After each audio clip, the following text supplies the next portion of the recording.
혹시 김인록이라고 하는 명장을 아십니까? 좋은 기술 가지고 계시는 분을 명장이라고 하죠. 우리나라 항공산업 핵심 기업 중 하나인 이 한화 에어로스페이스에서 근무하시는 분인데요, 항공 엔진 분야의 명장이라고 하십니다. 지금은 많은 사람들이 인정하는 명장이시지만 이분의 시작은 많은 사람들이 꺼리는 용접공이었습니다.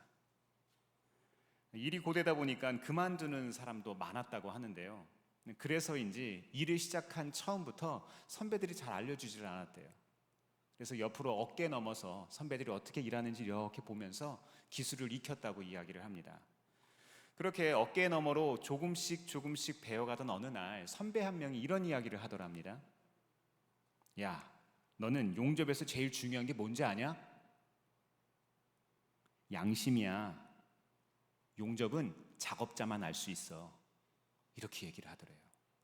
눈으로 보면 티가 안 나거든. 근데 멀쩡해 보여도 제대로 작업을 하지 않으면 결국 탈이 나. 이렇게 얘기하셨대요. 실제로 이 엑스레이나 초음파 검사 같은 비파괴 검사를 해야만 이 용접이 잘 됐는지 안 됐는지를 알 수 있대요. 눈으로 보아서는 구분이 안 되는 거예요. 제가 어렸을 때만 해도 성수대교가 끊어졌어요. 그런 일들이 벌어질 수 있다는 거죠. 이 어린 김일록 씨는 이 조언을 붙잡고 티나지 않는 용접 한 줄에도 정성을 다하기 시작했다고 합니다. 이런 작은 차이가 결국 명장을 만들었는데요, 이런 말씀도 이분이 하셨대요. 자, 한번 들어보세요. 자동차 엔진의 문제는 땅에서 생기지만 비행기 엔진의 문제는 하늘에서 생깁니다. 이해가 되시죠? 멋지지 않습니까? 그런데 참 안타깝게도 요즘 사람들이요, 눈에 띄지 않는 것들은 가볍게 여깁니다. 눈에 띄는 거는 참 중요하게 생각해요. 그죠? 하지만 하나님께서는요, 작은 차이, 아주 작은 것을 귀하게 여기세요. 누가복음 16장 10절은요 이런 이야기를 합니다. 작은 것에 충성된 사람은 큰 것에도 충성되고 작은 것에 불의한 사람은 큰 것에도 불의하다. 네, 그렇습니다. 작은 타협 하나가요 인생 하나를 무너뜨릴 수 있습니다. 작은 헌신 하나가 인생을 일으켜 세울 수도 있어요. 오늘 말씀을 통해서 이 작은 믿음의 차이를 붙잡는 시간이 될 수 있기를 바랍니다. 이 첫 번째로 어떤 차이가 승리를 가져올 수 있을까요? 앞으로 주실 것이다가 아니라 이미 주셨다는 믿음의 차이입니다. 미래형이 아니라 지금 여기서라는 거예요. 여호수아 6장 1절에서 2절 같이 한번 읽어보겠습니다. 시작. 여리고 성은 이스라엘 자손을 막으려고 굳게 닫혀 있었고 출입하는 사람이 없었다. 주님께서 여호수아에게 말씀하셨다. 내가 여리고와 그 왕과 용사들을 너의 손에 붙인다. 아멘. 오늘 말씀은요 여리고 성에 대한 설명으로 시작을 합니다. 이 여리고 성은 이 가나안 땅의 중부의 핵심 도시입니다. 그래서 이 베델이나 아이성과 더불어서 아주 전략적인 요충지였습니다. 이 고고학 자료들, 이 고고학 학자들의 이제 발굴에 의하면은요, 이 여리고는 주전 한 9,000년에서 8,000년 정도 전부터 시작이 됐다고 합니다. 그러니까 지금으로부터 11,000년 전부터 시작된 도시라는 거예요. 엄청난 고대 도시죠. 그리고 8,000년경에 성벽이 세워졌대요. 그러니까 성이 만들어졌다는 겁니다. 이 한반도가 9,000년 전이면 언제인 줄 아십니까? 신석기 시대 초입니다. 뗀석기와 간석기를 주로 다루던 수렵하던 그런 시절이에요. 농사 짓는 시절도 아닌 거예요. 아직 나라의 개념이 없고요. 서울에 가시면 암사동 유적지 있죠. 암사동 유적지가 아직 생기기도 전이에요. 이 8,000년 전이면은 이 주전 8,000년 전이면 역시 신석기 시대 초입니다. 근데 이때는 동굴에서 움집 생활로 이제 옮겨가던 시절. 그러니까 이제 조금 사람답게 살기 시작하던 그 시절입니다. 그리고 도구도 뗀석기에서 막 이제 갈아서 쓰는 간석기로 바뀌는 시절입니다. 지금 한반도의 상황과 지금 이 여리고, 이 팔레스타인 지역, 이 여리고 땅의 모습이 완전히 다르죠. 수준이 다릅니다. 요지는 여리고 성이 당시에는 대단한 요새라는 겁니다. 그런데 이 성이 어떻게 돼 있습니까? 굳게 닫혀 있고 모든 사람들이, 이스라엘 백성들이 쳐들어올 것을 알아요, 몰라요? 모두가 알고 있습니다. 다 알고 있어요.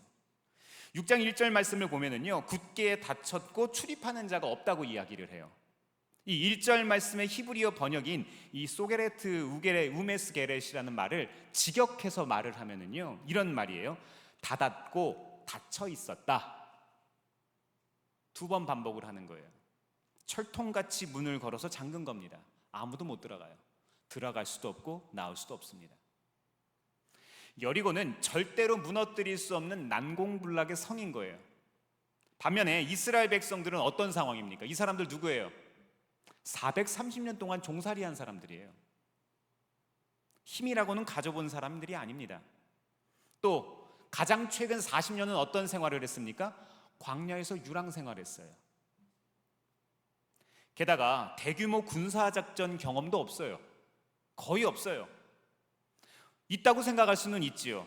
물론 그 유명한 아말렉과의 전투 있잖아요. 그렇죠? 믿음의 고백을 할 수 있는 이 전투 있잖아요. 근데 이 아말렉과의 싸움은요, 출애굽 직후에 40년 전 얘기인 거예요. 광야에서 출애굽 세대들은 다 죽고 이제 갈렙과 여호수아만 남았어요. 그러니까 지금 전쟁을 했던 사람도 없는 거예요. 그런데 여호수아 5장 1절 말씀에 보면 반전이 있습니다. 잠깐 볼까요? 시작. 요단강 서쪽에 있는 아모리 사람의 모든 왕과 해변에 있는 가나안 사람의 모든 왕이 주님께서 이스라엘 자손 앞에서 그들이 요단강을 다 건널 때까지 그 강물을 말리셨다는 소식을 듣고 간담이 서늘했고 이스라엘 자손 앞에서 아주 용기를 잃고 말았다. 아멘. 오히려 여리고 주민들이 지금 두려워 떨고 있습니다. 말이 안 되는 상황이 벌어지고 있는 거예요. 무엇 때문일까요? 오늘 본문 2장에서 하나님은 여호수아에게 뭐라고 이야기하십니까? 내 손에 넘겨주었다. 완료형으로 이야기하십니다. 승리에 대한 약속이요, 미래형이 아니라 완료형으로 지금 내게 주어진 거예요. 앞으로 그럴 거야. 그러면 좋겠어. 그럴 수 있겠지가 아니라 지금 내게 하나님께서 주시는 은혜라는 거예요. 더욱이 놀라운 것은 이에 대한 여호수아나 이스라엘 백성들의 반응입니다. 3절 이하 말씀을 보니까요, 여호수아는 지체 없이 명령을 전달하고 백성들은 이것을 즉시 행동에 옮깁니다. 그대로 움직인 거예요. 이런저런 애누리가 많았잖아요. 누가요? 옛날 이 사람들의 아버지 어머니들은 애누리가 참 많았잖아요. 뭐가 없어요, 뭐가 힘들어요, 뭐가 불편해요, 이건 아니잖아요, 이런 얘기 참 많지 않았습니까? 근데 이 사람들은 달라요. 전혀 다른 세대가 세워지고 있습니다. 어떻게 이럴 수 있을까요? 부모로부터 늘 전해 들었을 거예요. 40년 전에 가데스 바네에서 자기들이 잘못 선택한 거 그 하나 때문에 어떤 삶을 살았는지를 이야기했을 겁니다. 늘 귀에 못이 박히게 이야기했을 거예요. 다시는 반복할 수 없습니다. 그래서는 안 되는 거예요. 그리고 민수기 21장 말씀에 이스라엘 백성들이 전투를 경험하게 하나님께서 하십니다. 지금 가나안 땅에 본격적으로 들어가기에 앞서서 2번의 전투를 치르게 하세요. 아모리 왕 시온과의 전투를 했는데 이거는 한 중간 정도 규모의 전투입니다. 그리고 바산 왕 옥과의 대규모 전투를 통해서 하나님께서 예방접종을 하게 하셨습니다. 이제 전쟁을 할 수 있는, 하나님의 명령에 순종해서 따를 때 어떤 일이 벌어지는지를 그들의 삶에 체험하게 하신 거예요. 하나님은요, 이렇게도 세밀하게 우리의 삶을 인도하시는 분이십니다. 과거에 출애굽 세대는요, 가나안 땅이라는 선물을, 앞으로 내게 주어질 그 땅을 위해서 싸웠다면 이제 이 사람들 광야 세대는요, 이미 내게 하나님께서 붙여주신 그 선물을 확인하러 가는 거예요. 경우가 완전히 다른 거예요. 내게 없는 것을 바라는 것과 내게 있는 것을 확인하는 건 전혀 다른 겁니다. 우리도 살다 보면은요, 똑같은 상황에서 전혀 다른 결정을 할 때가 있어요. 어떤 때는 실수하고요. 어떤 때는 잘 해결이 되기도 합니다. 이런 과정을 통해서 우리는 깨달음이라는 것을 얻어요. 또 비슷한 상황을 만나는 후배나 자녀들에게 이런 것들에 대해서 이러저러한 내 나름대로의 노하우를 이렇게 전수해 줄 수도 있습니다. 세상은 이것을 가리켜서 지혜라고 이야기하죠. 인생의 지혜라고 하는데 사실 이 부분은요, 우리가 하나님의 형상을 따라 지음받았기 때문에 가능한 겁니다. 우리는 창조적인 존재로 지음받았거든요. 발전할 수 있는 존재로 우리는 지음받았거든요. 하나님은 인정하던 부인하던 간에 우리는 신적 존재로 이 세상을 살아갑니다. 따라서 우리 그리스도인들에게 이것은 영적 깨달음 혹은 믿음이라고 바꾸어서 고백할 수 있어야 돼요. 그럼에도 우리가 기억할 게 있습니다. 이 굳게 닫힌 여리고 성문, 우리의 인생에 이런 장애물들 있잖아요. 이것은 하나님의 도움 없이 무너뜨릴 수 없다는 거예요. 성숙한 사람이라면 다 압니다. 내가 얼마나 모르는지, 내 탁월함의 한계가 어디까지인지 다 압니다. 공부를 하면 할수록 벼가 어떻게 되죠? 머리를 수그리죠. 인생을 알면 할수록 어떻게 됩니까? 겸손을 배우게 됩니다. 사랑하는 성도 여러분, 삶의 실수를 반복하지 않기 위해선 과거를 통해서 배워야 합니다. 우리도 이와 같은 믿음을 가질 수 있기를 바랍니다. 그리고 이 배움은요, 분명한 믿음에 근거해야 되는 거예요. 자기 확신이 아니라 긍정의 힘과 같은, 그래, 긍정적인 생각을 하면 내 삶에 좋은 일이 벌어질 거야 라고 하는 그런 막연한 믿음 말고요, 분명한 하나님이 내 삶을 인도하신다는 믿음 말입니다. 앞으로 하나님이 주실 것이다가 아니라 하나님이 이미 내게 복을 허락하셨다는 믿음, 그거 말입니다. 그리스도인들은요, 복을 쫓아 사는 사람이 아니라 복을 확인하고 사는 존재들입니다. 결국 이 작은 생각의 차이가 우리를 살립니다. 다음으로 여호수아의 명령을 받고 이스라엘 백성들은요, 이제 즉각 행동으로 옮기는데 제사장들이 이 나팔을 불고 언약궤 앞으로 나아갑니다. 무장한 군인들이 나팔 부는 제사장들 앞에서 이제 행진을 하는 거예요. 요단강을 건널 때처럼 이 언약궤가 이 전투의 중심이 되고 있는 거예요. 하나님이 내 삶의 중심이 되고 있다는 거죠. 근데 여기까지는 우리가 예상할 수 있잖아요. 그치, 그렇게 해야지, 그렇게 해야 이기지. 우리는 공식처럼 배우지 않았습니까? 그런데 이때 여호수아가 이스라엘 백성들에게 특별한 행동 하나를 요구합니다. 6장 10절 말씀 같이 읽어보겠습니다. 시작. 여호수아가 또 백성에게 명령하였다. 함성을 지르지 말아라. 너희 목소리가 들리지 않게 하여라. 한마디도 입 밖에 내지 말고 있다가 내가 너희에게 외쳐라 하고 명령할 때에 큰 소리로 외쳐라. 아멘. 아멘. 어떤 작은 차이가 전쟁 같은 삶 속에서 우리를 살릴 수 있을까요? 두 번째 우리에게 주시는 교훈은 뭘까요? 행동하는 것보다 하나님께 귀 기울인 것이 우선입니다. 여호수아는 특별히 침묵을 지금 강조하고 있습니다. 나팔 소리에 귀를 기울이라는 거예요.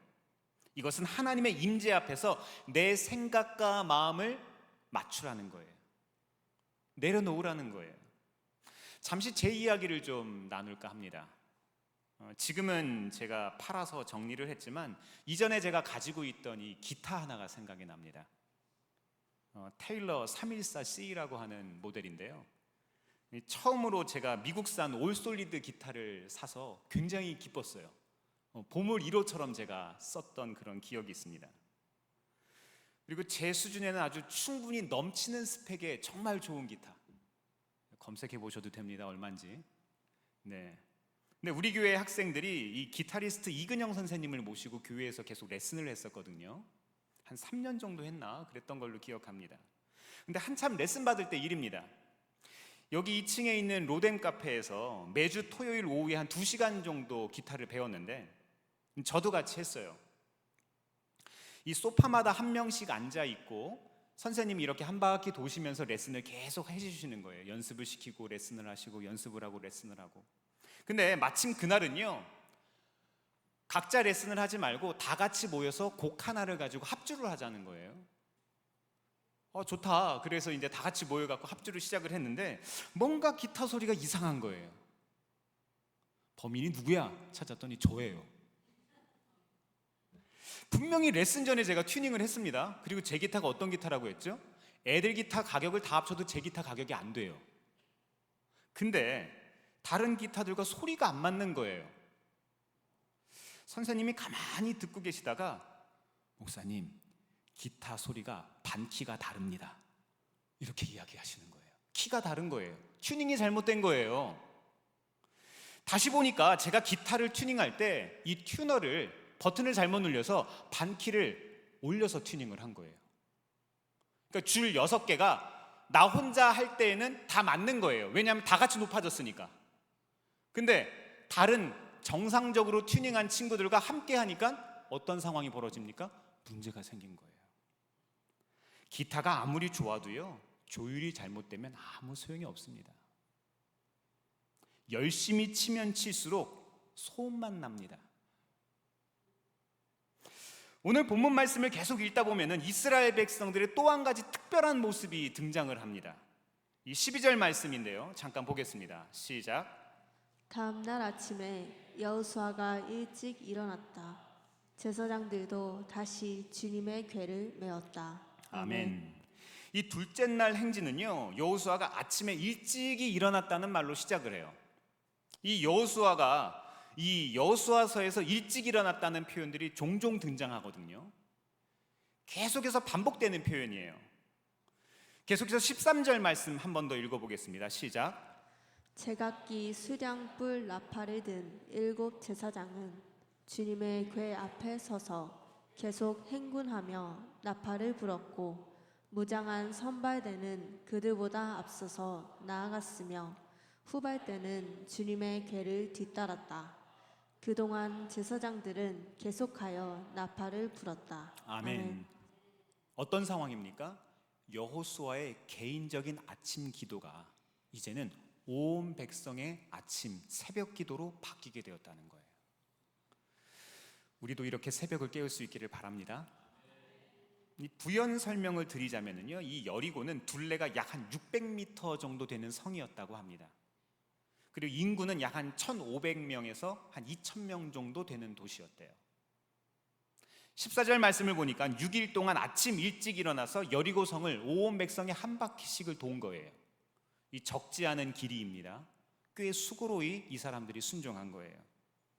여호수아 말에 따라서 하루를 돌고 이틀을 돌고 3일을 돌고 6일까지를 돌았으면 변화가 있어야죠. 뭔가 바뀌는 게 있어야 되잖아요. 근데 바뀌는 게 있어요, 없어요? 없잖아요. 여러분 상황 어떠십니까? 지도자가 비전을 세우고 함께 갑시다, 해봅시다 이렇게 이야기했을 때 변하는 게 있어야죠. 변하는 게 없으면 그 지도자 어떻게 해야 돼요? 무능력한 지도자 아닙니까? 끌어내려야죠. 우리들은요, 현대인들은 이런 상황 참 견디기 힘들어합니다. 하지만 하나님께서 이스라엘 백성에게 원하시는 것은 무엇입니까? 기다림, 그리고 온전한 순종이었습니다. 사랑하는 성도 여러분, 우리에게 믿음이 있다면 조금만 더 기다릴 수 있기를 바랍니다. 하나님께서는요, 분명한 인도하심이 있다고 우리들에게 이야기하세요. 확실한 방법이 있다고 우리에게 이야기하세요. 내 삶을 하나님의 뜻에 조율할 때 길이 열립니다. 내 방법 말고요, 내 생각 말고요, 회전하는 그림자가 없는 하나님의 인도하심을 꼭 경험할 수 있기를 바랍니다. 이 세 번째로 어떤 작은 차이가 우리를 이 세상에서 승리할 수 있게 할까요? 다른 사람이 아니라 내게 주시는 말씀으로 믿어야 합니다. 믿음을 가지면 주변인이 아니라 주인공이 돼요. 여호수아 6장 25절 말씀 같이 한번 읽어보겠습니다. 시작. 여호수아는 창녀 라합과 그의 아버지 집과 그에게 딸린 사람을 다 살려주었다. 라합이 오늘날까지 이스라엘 백성 가운데 살고 있는데 그것은 여호수아가 여리고를 정탐하도록 보낸 사람들을 그가 숨겨주었기 때문이다. 아멘. 일곱째 날 새벽에 이 여호수아와 백성들이요, 이 여리고성을 돌기 위해서 역시 일찍이 일어납니다. 요단강과 홍해가 갈라졌던 것도 아침 이른 시간 아닙니까? 그렇죠? 이 성경은 새벽 시간을 계속 강조하면서 새벽이 하나님의 구원을 경험하는 시간입니다, 이렇게 이야기하는 거예요. 이제 거의 다 왔습니다. 거의 다 왔어요.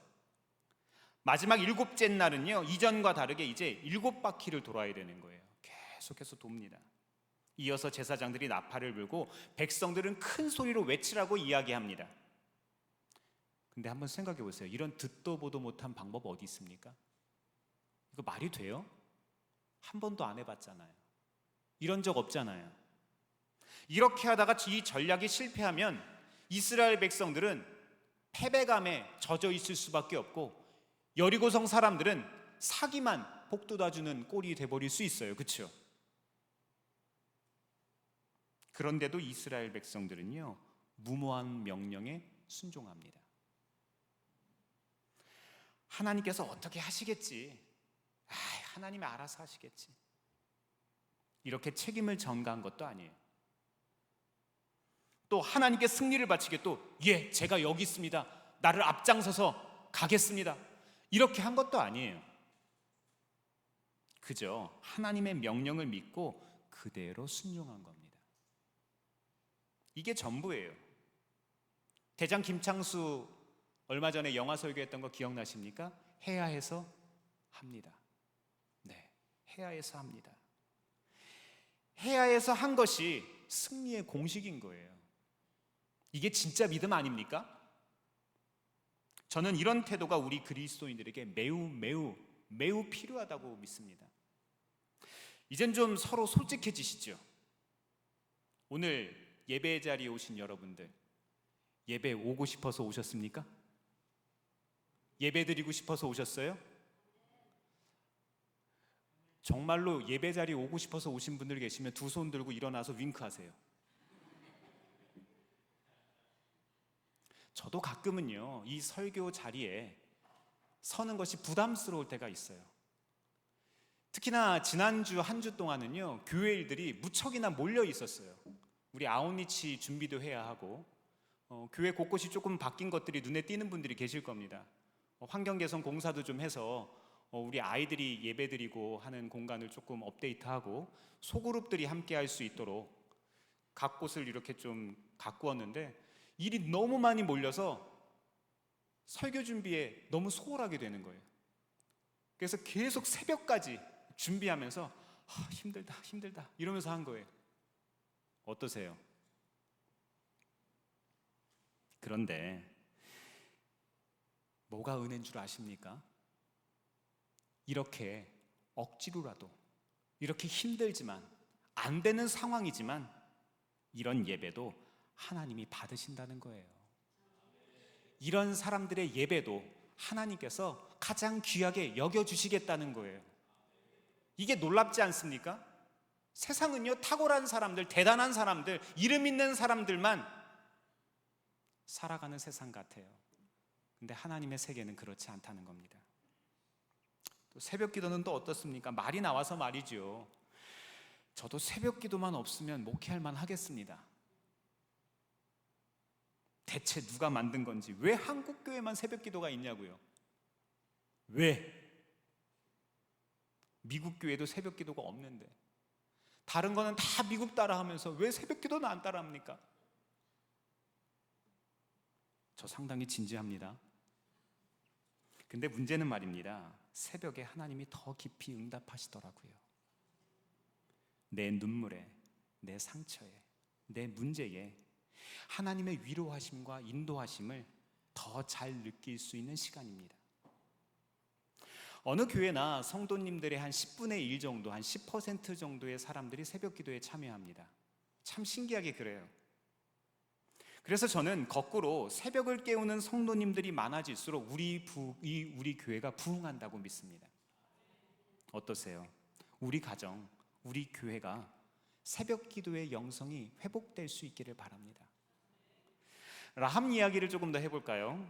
여리고성이 무너지고 이 여호수아는 전에 여리고성을 정탐했던 두 사람들에게 명령해서 이 라합을 살리라고 이야기합니다. 하나님이 기억하시는 거죠. 놀랍게도 이 라합은 정탐꾼들과 이 약속을 한 뒤에 그 약속을 굳게 믿고 자기 직계 가족뿐만 아니라 친척들까지 자기 집으로 다 데리고 오는 거예요. 라합의 믿음의 행동이 모두를 구원의 길로 인도한 겁니다. 이런 믿음이 우리에게도 있기를 바랍니다. 우리 때문에 우리 가정이, 우리 때문에 우리의 자녀들이, 우리 때문에 우리의 동료들이 구원받는 이런 놀라운 일들이 계속 벌어졌으면 좋겠습니다. 우리는 이렇게 하나님과 세상을 연결하는 다리와도 같은 교회가 되어야 돼요. 그런 사명이 우리의 사명이 되기를 바랍니다. 구원은요, 출신과 배경이 아니라 믿음으로 얻거든요. 하나님은 누구라도 그분과 한 약속을 반드시 지키는 분이십니다. 주의 이름을 부르는 자는 어떻게 된다고요? 누구나 구원을 얻습니다. 하나님이 인도하시는 이스라엘 백성이 강력한 여리고성을 무너뜨리고 하나님 편에 섰던 라합과 이 가정이 목숨을 건지게 된다? 뭐 여기까지는 개연성 있는 이야기고 예상할 수 있는 이야기죠. 그렇죠? 그렇잖아요. 꼭 믿음의 공식 같잖아요. 그렇죠? 그런데 하나님은요, 아무도 예상하지 못한 엄청난 결말 하나를 준비하고 계셨습니다. 마태복음 1장 5절에서 6절 그리고 17절 말씀 같이 한번 읽어보겠습니다. 시작. 살몬은 라합에게서 보아스를 낳고, 보아스는 르세에게서 오벳을 낳고, 오벳은 이새를 낳고, 이새는 다윗 왕을 낳았다. 야곱은 마리아의 남편 요셉을 낳았다. 마리아에게서 그리스도라고 하는 예수가 태어나셨다. 아멘. 무슨 얘기입니까? 예수님의 족보 이야기죠. 물론 예수님께서는 성육신 하셔서 여자의 몸으로 오셨지만 남자로 인해서 임신한 것은 아니지요. 그러나 이 철저한 주변인이었던 이방 여인 라합, 그리고 이 여인이 개역개정 성경에서는 기생으로 번역됐지만 새 번역에서는 분명하게 창녀라고 번역을 했습니다. 창녀 라합이 메시아의 계보를 이루는 영광을 누리게 되었다는 거예요. 이건 모르셨잖아요. 라합의 구원 이야기는요, 하나님과 예수 그리스도에 대한 믿음이 어떻게 한 인간의 운명을 놀랍게도 바꾸는지를 보여주는 이야기입니다. 사랑하는 성도 여러분, 주변인이 아니라 주인공이 되시기를 바랍니다. 인생을 살면서 우리는 경험합니다. 여리고성은 크고요, 우리는 작아요. 성벽은 높고 우리 무기는 나팔뿐입니다. 하지만 작은 순종을 버리지 않을 때 하나님은 그 작은 차이를 통해 우리의 삶에 일하세요. 때로는 6일 동안 성벽을 돌지만 아무 일이 일어나지 않는 것 같아요. 거의 다 온 것 같은데, 이제 마지막인 것 같은데 아직도 7번을 더 돌아야 돼요. 그럴 수 있습니다. 남들에게 비웃음이 될까봐 부끄럽게, 남들은 다 크게 외치는데 나는 작게 외쳤던 내 목소리 하나가 있을 수도 있어요. 이런 작은 믿음의 행동들, 단순한 순종 하나하나가 모여 결국 성을 무너뜨립니다. 오늘 우리 삶 속에도 여리고와 같은 문제들이 있습니다. 하지만 우리가 하나님의 말씀에 한 걸음만 더 순종해 보세요. 한 번만 더 이 새벽을 깨워서 기도해 보세요.